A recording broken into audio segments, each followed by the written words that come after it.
Et puis moi, surtout, ce que je me dis, c'est il y a un enjeu qui est très fort auquel je pense très vite dans l'analyse du combat, c'est la gestion de la frustration d'Aspinal. Parce que pour l'instant, tout ce qu'il a touché s'est transformé en diamant et s'est transformé en chaos.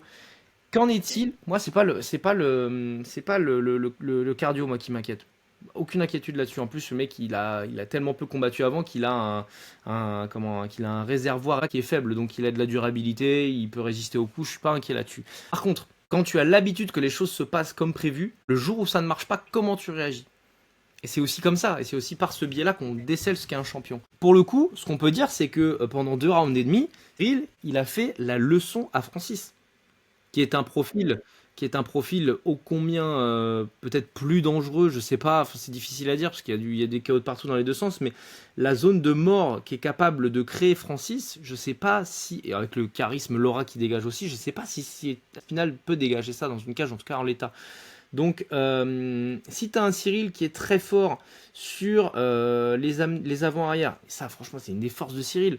Si, avec des low kicks d'Aspinal, parce qu'il en envoie aussi, il est capable de switcher la distance, de checker certains low kicks et donc de garder des jambes dans un bon état, bah, le chemin de victoire, il est là, quoi.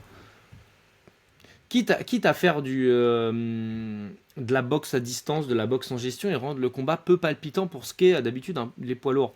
Moi, j'ai aucun problème avec ça, hein. Il y a une ceinture en jeu, les gars, à un moment donné.